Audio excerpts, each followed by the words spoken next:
In this section now, let us look at limits at finite values.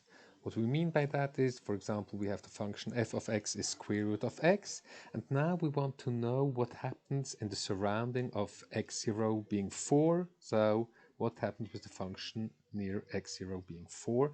And for that, we let x, the function argument, approach the 4 from the bottom ones and then from the top ones.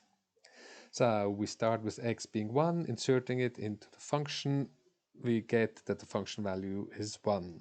Then from here going to 3, we get the function value here is 1.73. Getting even closer to 3.9, we find the function value is 1.975, 3.99. We get this here, 3.999. We get this, and we see we approach more and more the function value 2.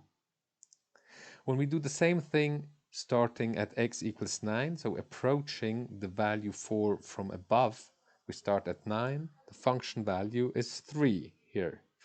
Then the function value, when you go, for example, here to 5 next, we're at 2.24. Getting closer, going to 4.1, we're at 2.025. Then 4.01, even closer, or 4.001. We're getting closer and closer to x being 4, and we see also from this side we approach the function value 2. So we say that the limit of f of x for x going towards 4 is 2. Informal definition means a is the limit of f of x for x going towards x0 if f of x gets infinitely close to a when x gets infinitely close to x0. X gets infinitely close to x0 to the 4, and the function value here, the y value, gets closer and closer to the y value at 0, 4, this a, the 2. Note, we never look at x being equal to x0. We're only looking at x being very, very close to x0. So we don't look at f of x0. Let's look here at an example. We look at the function f of x is x squared minus x minus 6 divided by x minus 3, and we're interested in f of 3 and the limit of f of x when x is approaching 3. Well, when we insert 3, we see that the denominator becomes immediately 0.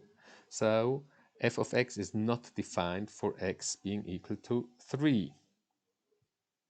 Now, when we insert values that approach the value 3, so we start here with the x from the left-hand side. We start with 2 and then get closer using 2.9, 2.99, 2.999. We find out we approach here from 4, then 4.9. We approach the value 5. When we start with an x larger than 3, for example with 4, and then we get closer and closer to x value being 3, we see again the function value approaches 5. So let us prove now that this is really the limit. That's not so difficult. We're looking at this limit of f of x for x going toward 3. Let's insert the equation of f of x. And now, when we look at this, we see we can factorize that as x minus 3 times x plus 2. And so x minus 3 and x minus 3 cancel out, and we get the limit for x going toward 3 of x plus 2, and that is obviously 5. Note that we can cancel out here the x minus 3 because we're looking at values that are not equal to 3. For values x equal to 3, the whole thing is not defined, so it's not the same as when we cancel the x minus 3 out. But for any other value, we can cancel it out, and so we see the limit is 5. Why is x minus 3 a factor of this expression? Well, we can notice that immediately when we look at this, what's happening here, when the x is going towards 3, here, or here, when x is going towards 3, this means that the denominator goes towards 0. If this value did not go towards 0, it is very clear that the whole thing would go off to plus or minus infinity. Since it doesn't, the only possible reason is that this is also going to 0. And then we can find this limit. We have shown that this function f of x here corresponds actually just to the function x plus 2 for all x that are not equal to 3. So this means we can rewrite our function f of x here as f of x equals x plus 2 if x is not equal to 3 and is undefined if x is equal to 3. So in other words, this function here is a linear function except for not being defined at x equals 3. And now when we look at this graph here, we see exactly it's a straight line, a linear function, but it is not defined for x equals 3. We call this point that is missing, sorry, here, what the point here that is missing? Well, it is at x equals 3, and we saw where the limit is. This is the 5, so that's the point that is missing. So 3, 5 is a point of discontinuity. It's the missing point. Well, what do we mean by a point of discontinuity? That's somewhere where the function is not continuous. Where is a function continuous? A function is continuous at x equals x0, so at some value x. This means that the function value at that x0 is the same like the limit of f of x when x approaches the x0. This implies, by the way, that f of x0 exists and that the limits exist. Informally, this means the same as that when we're near x0, we can draw the graph of the function f in one go. We can draw it without lifting the pen, like this or like this. When you look, when we look at the example that we see here, the problem is we cannot draw it in one go because we have to lift the pen to continue after the point.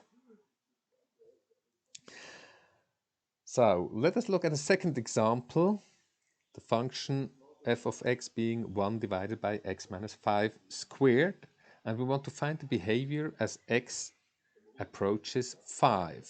So for f of x when x is getting closer and closer to 5.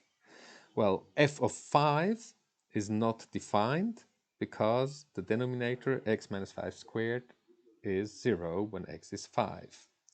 Again, let us look at the behavior by letting the x value get explicitly closer to 5, so starting at 4, so going from the left to the right, we see the function value is 1, getting closer to 5 like 4.9. You see we get 100, 10,000 here, 4.999, 1 million. Well, what happens the closer we get, the more we go off to plus infinity. So we get here this shape. What happens when we approach the x, the 5 here, when we approach it from the positive side, from above, then we'll start again with 6, and we see we have the same behavior. We get a 1. When we go to 5.1, we'll get already 100, and so on. Again, we're getting larger and larger. So we see that the function value f of x diverges to plus infinity as x goes towards 5. Let's show that this is really true. The limit of f of x when x is going towards 5 is the limit of 1 divided by x minus 5 squared going towards 5. Well, this goes towards 1 divided by 0 plus. By the plus, I mean this value here is always positive. The denominator, it's getting smaller and smaller when f gets closer and closer to 5. This value will become smaller and smaller, but since it's squared, it will be always positive.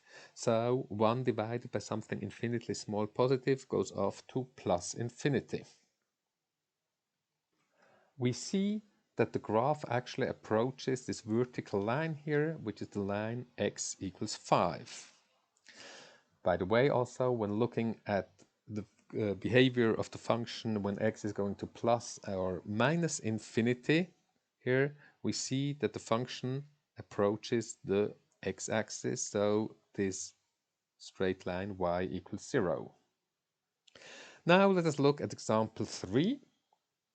We have the function 2x minus 11 divided by x minus 4, and we want to find the behavior as x approaches 4. And what we get here is that when we look at f of 4, the denominator here becomes 0 or is 0, so the function is not defined at 4. Let's do the same like before, and we see now there is a difference to example 2 when we approach the 4, the x value 4 from the left. When we insert 3, 3.9, 3.99, we get values that increase. We get first 5, then 32, and so on. These values increase and increase. When we approach the x value 4 from the right, so starting with 5 and then going down towards, going closer and closer, we see the values become negative, more and more negative. So we see that the function values obviously diverge, but once when we're going from x from 3 towards 4, we go up to plus infinity. However, when we approach the 4 from the 5, so going down, we go towards minus infinity. So we write f of x is going towards plus infinity as x is going towards 4 minus, meaning that we approach the 4 from the left, from the minus side, from the negative side, from below. And we say f of x goes off to minus infinity as x goes towards 4 plus. So when we approach the 4 from the positive side, the whole function values go down to minus infinity. We can write that also formally here. The limit of f of x when x is going towards 4 minus. We insert now the function equation here. When we insert now 4 minus in here we just insert 4, we get minus 3. And now 4 minus minus 4, which means here we have a number that is very close to 4, but is a little bit smaller than 4. This means we get a number close to 0, negative. Well, minus 3 divided by a small negative number is positive, so we go off to plus infinity. When we look at x going towards 4 plus, here again 2x minus 11 is minus 3. If 4 is a little if the x is a little bit larger than 4, it's 4 plus, then 4 plus minus 4 is just a little bit larger than 0, it's positive, so we have 0 plus. A negative number divided by a positive number is negative, so the whole thing goes off to minus infinity. We defined some new limits. We talk about left and right-handed limits. And by the left-handed limit, we mean the limit of f of x for x going towards x0 minus. And the right-handed limit is the limit of f of x when x goes towards x0 plus. So approaching it from the negative side and approaching it from the positive side. Note that these are not real limits, but they are very helpful sometimes.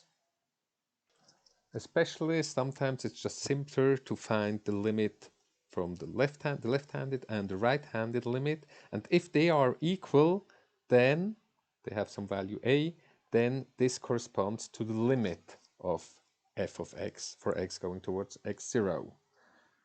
So if there is a limit, the limit exists exactly then if the right-handed limit and the left-handed limit are equal.